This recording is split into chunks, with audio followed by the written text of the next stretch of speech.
Most people never build real wealth in real estate, not because they can't, but because they never stop researching enough to actually start. Hi, my name's Schuyler Witt with Cedar Management. Today, I'm going to share with you my real plan about how I've built wealth using real estate over the last 15 years. This isn't some book, this isn't some guru, and I'm not claiming to have all the answers. What I think is lacking out there is real examples of real people and their real plans. I really pray that you take action because your tomorrow and your retirement and your future can be so blessed if you take wise steps now. As Warren Buffett says, the best time to plant a tree was 40 years ago. The second best time to plant a tree is today. And the same is true with investing. The best time to have started was 40 years ago. And the second best time to start is right now. So what we're gonna cover today, we're gonna go over my real estate goals. We're gonna go over a real estate investing strategy, mine that I've built. We're gonna talk about how do we turn that strategy into a tangible plan, and I'm gonna show you the tangible plan that I am executing. I'm gonna show you my personal buy box, so you have an example that you can take mine and do it, or you can take mine as an example and create your own. I'm gonna show you my actual investing criteria, the return investment criteria that I use. And then I'm gonna share with you the assumptions that I make that go inside that criteria. And again, this is very humbly put before you guys. This is a way of doing it that has worked for me.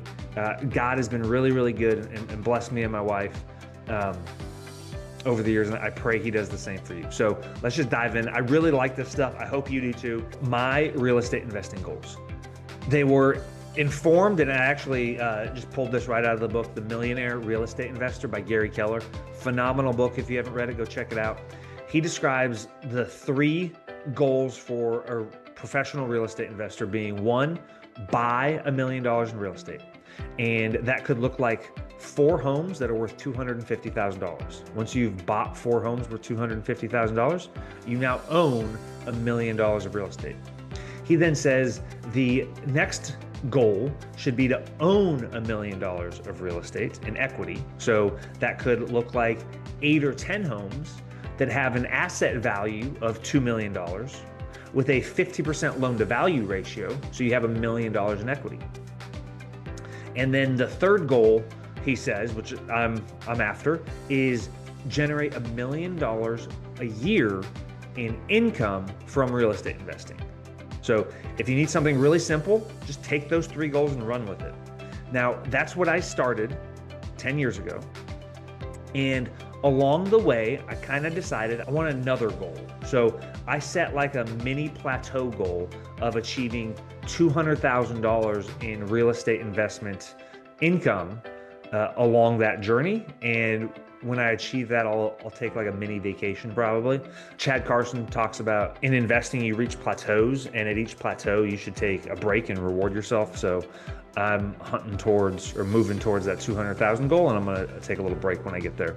It's important for you guys to hear these goals because the strategy that I have, the plan that I have coming up is all built around achieving these 4 things here: $1 million of real estate owned, $200,000 in net income, then $1 million in equity, and then $1 million in annual income. So another thing to say here is I don't invest, I don't flip homes, I don't chase really quick wins. I'm building a long-term portfolio that's going to take care of my family for generations to come. My strategy: I don't chase home runs. I fully believe that base hits win ball games. So I'm building equity. I only buy things if they're going to be cash flow positive. I want a minimum 15% return on investment in my first stabilized year. I'm doing this for the long term. So when I buy something, I plan on holding it for at least 30 years. And every time I buy something, I try to improve my processes and my efficiencies so I can do this better, do this faster, and do this to create a real estate business that really does create the time freedom that I want for my family. So I want you to hear this. Wealth in real estate is not built in one deal. There's no get rich quick scheme. Wealth is built over time by executing a plan and improving every single time you do something. My 3-part plan, kind of tied to my goals. This is just, like I said, this wasn't perfect. This is what I'm doing. It's what I've been doing for the last 15 years and it's working. So you need to be disciplined. So my plan is, 1, build this foundation. I want to buy $1 million of real estate. And I've kind of morphed that over the years to, I want 10 properties because I'm also trying to get to that $200,000 number in income a year from real estate. So I've dissected this plan a little bit differently, or built it out a little bit differently. So for my part 1, I want you to think buy $1 million. And for me, that's 10 properties. And part 2 then is to scale to 20 properties. And I want you to think own $1 million in equity. For me, I know that $1 million in equity isn't going to get me that $200,000 in income. So I want $2 million in equity, because I know that I can turn those $2 million in equity into the cash flow I need for my family to help me achieve that $200,000 income goal. And then part 3, I'm going to transition into larger assets. So this is the part where I want you to think about, or that I'm thinking about, making $1 million per year. And this is going to be in things like manufactured homes and apartment buildings. Before we go on, something really key here is, when I started, I literally just started with that buy $1 million, own $1 million, make $1 million. And I've improved upon it or fleshed things out over the years to just build upon it so I can keep working towards my financial freedom goals. So build the foundation. My goal is to buy $1 million of real estate, and then it transitioned to those 10 single family homes. I just started this in 2011. And to be honest, I didn't have the goal of buy $1 million, own $1 million, make $1 million back then. I just wanted to start because I knew that starting was the best thing and that the best time to start was now. So just kind of dumb luck for me, to be honest. I bought my first rental in 2011, and that was a great time to buy. But I was 21 years old and didn't really know that. So I started, I made a lot of mistakes. Robert Kiyosaki said something in one of his books one time. He said, why work harder every day for a new dollar? Why not work once and let that work earn you money for the rest of your life? So that has been a guiding principle for me. I want to work once to get a rental property. And then I want that rental property to generate me income off of my efforts from 10 years ago for the rest of my life. So the effort that I put into buying my first rental in 2011 and to fix it and to rent it out, I'm still getting paid on, even though I don't have to do anything to that property. That property is in Arizona, and I talked to my property manager, to be honest, like maybe once every 6 months via email. So that is paid off for me. Because I'm investing for the long term, then I always lock in fixed rate debt. And because the average mortgage rate over any 40-year period is 8%, if my mortgage interest rate is below 8%, I don't ever plan on refinancing that mortgage. Refinancing is a cost that eats into your returns and hurts the whole financing game. So I just decide that I'm going to buy something, I'm going to pay it down, and I'm going to keep it.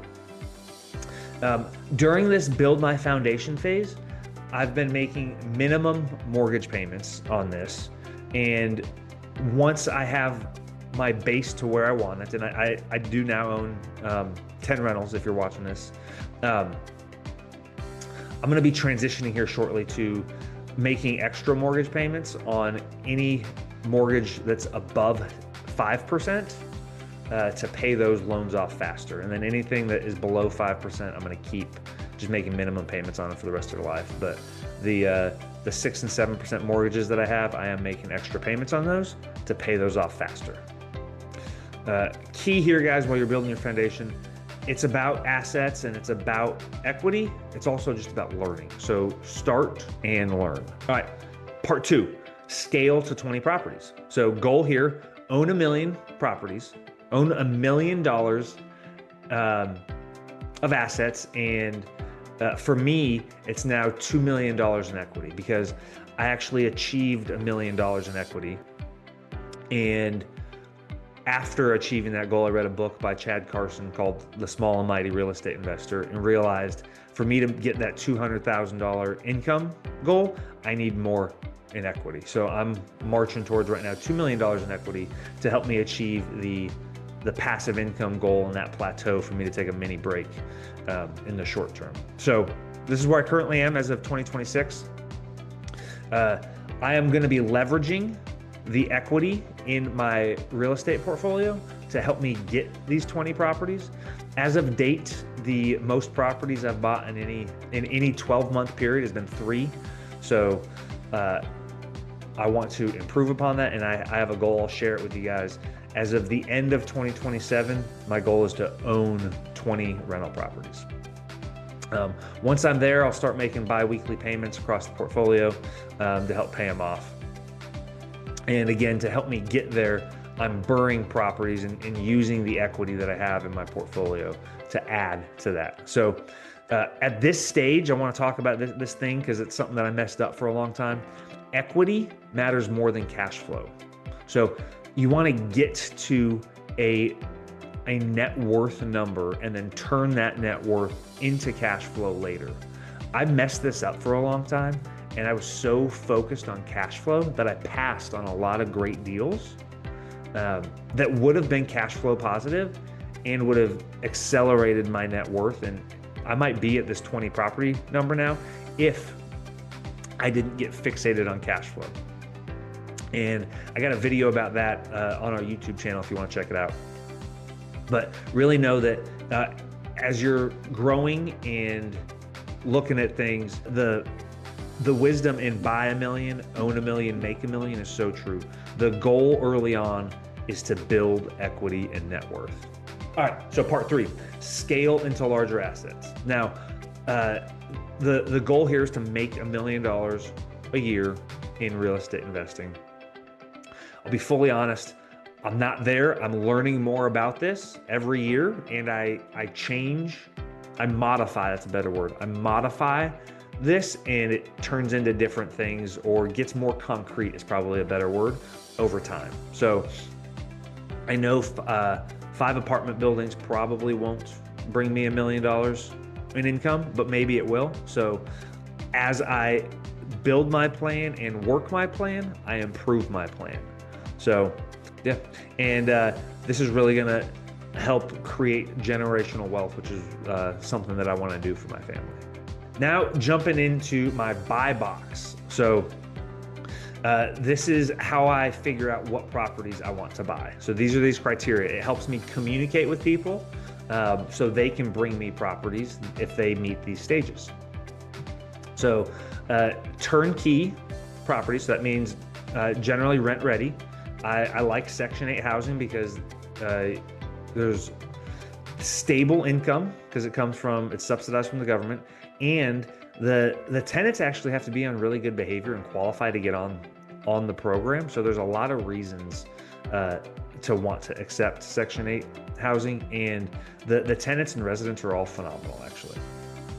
So those are the deal types: property class B or C. So things that were built in the 80s, 90s, early 2000s now. I really like single family homes, and I like 3-bed, 2-bath houses. That is the best single family home rental product out there. You're gonna have the largest people looking for a house. You're gonna have the most stable people looking for a house. And that's just what I like. Bigger houses are harder to rent. Smaller houses, you have higher turnover. Now, where am I looking for these homes? Castle Hayne, Holly Ridge, Sneads Ferry, Jacksonville, and Richlands. These are all markets that I actively own rentals in, that I manage rentals in, and because I know them well, it gives me an edge on pricing, and I can buy things or make offers on things more quickly as they become available because I know these markets. Now, things that I avoid because of experience. I don't like owning rentals on crawl spaces because they're more maintenance and more work. I don't like townhomes with HOAs or shared walls or shared roofs. I have less control, and if there's a bad neighbor next door that affects your tenant and your tenant doesn't renew because the shared wall neighbor was really noisy, that affects my income and my plan, and I don't like that. So I avoid shared walls, roofs, or big HOAs. This is what I use to get me to 10 properties. All right, so my secondary strategy, right? So now this is where I currently am, getting me to 20 properties. So I'm leveraging the equity that I have in my current portfolio to help me buy distressed properties. I'm gonna fix them up, or am fixing them up and renting them out. It's the classic buy, renovate, rent, refinance, repeat strategy. Doing this, looking for like Class C properties in safe, clean neighborhoods that I feel comfortable living in myself. So a lot of these homes are built 1950 or newer. And again, I'm looking for 3-bedroom, 2-bath houses, 3-bed, 1-bath houses. And I'm looking for houses that are priced, $25,000 to $125,000. So I'm comfortable doing renovation projects, and I think there's a lot of value in that. It's really easy to create equity there. I did a video on the 4 drivers of wealth building in real estate, but forced appreciation by buying something distressed, fixing it, and then keeping it is a great way to add equity to your portfolio. Just imagine if a home's worth $250,000, you buy it for $50,000 because there's no plumbing, it's moldy and gross, and you put $100,000 into it, you now have $150,000 into an asset that's worth $250,000, and you just created $100,000 of equity or wealth. So phenomenal strategy. It is a little bit more advanced, which is why I suggest and why I started with more turnkey rentals.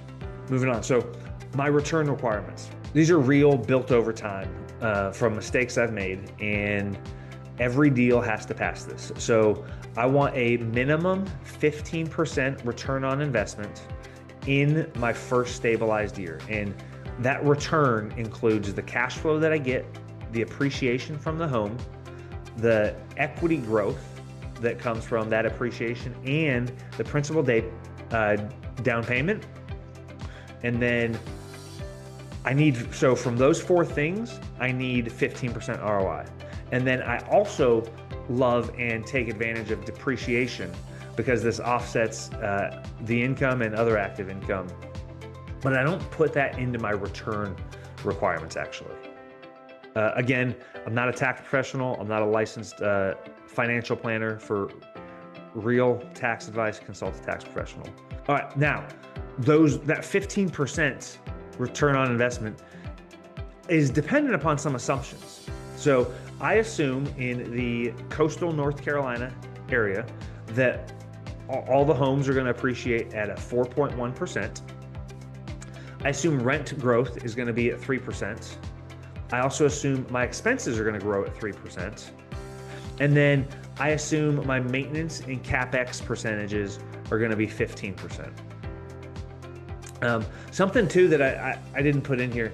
When I started, I didn't factor in management costs because my wife and I were self-managing, and I didn't think I needed to.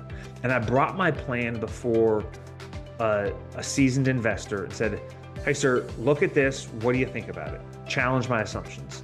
And he gave me good feedback. He said, "Good plan, but you missed one thing. I don't see any management costs in here." Even if you self-manage, you still need to pay yourself for self-managing because you're doing work. So factor that in. And there might be a day where you don't want to self-manage anymore because you just want to go hunting with your boys or to the beach with your wife. And if you haven't factored in management to your assumptions, then your portfolio is really going to hurt when you hire a manager. So always factor in management. It was really good advice. Thank you very much, sir. If you ever watch this, I'm sure you won't though. how I evaluate deals. I have a rental property analysis on our website, cedarridgemgmt.com, that you can check out. Go to the owner resources tab. It's there for you to download and use. I also have a YouTube video on how to fill that out. So I'm not going to walk through that in this video, but that information is there. And know that the things I just talked about, that 15% ROI, is what I want in year one. I don't rely on gut feelings. I am very disciplined in my numbers, and I use the same process every time, and it works for me. Now, a couple times I've deviated from my process and it hurt me. So the things I have that I'm showing you guys are things that really, really work. What this looks like in practice. I've actually documented my lessons learned of my first 10 real estate deals. There's a link on our website, the first 10 real estate deals, and in there I talk about what I did right, talk about what I got wrong and the egg I got on my face, and then how I learned from that to make adjustments to refine this plan as I move forward while I'm stewarding the wealth God gave me and creating a better future for my family. So a final thought, guys, the strategy is simple, but it requires discipline. Success leaves clues, so pick up the clues that people are leaving. Be patient, be diligent, start now, and think long term. If you do that and you plant your tree and you start investing today, it's going to create something very, very powerful for you and for your family. Financial freedom through real estate is a wonderful thing. It's a stable thing. And I hope and pray that you're on that journey. And if you're not, that you get on that journey and join me to create a bigger and brighter future for ourselves and our families. If you guys want to partner with a real person, with a property management company that is built by investors that are doing this thing, that is built for investors that want to do this, please schedule a call with us. Go to cedarridgemgmt.com/contact, and I'd love to connect with you. God bless you guys. Thank you so much for your time. I hope this was valuable for you, and I look forward to connecting in the future.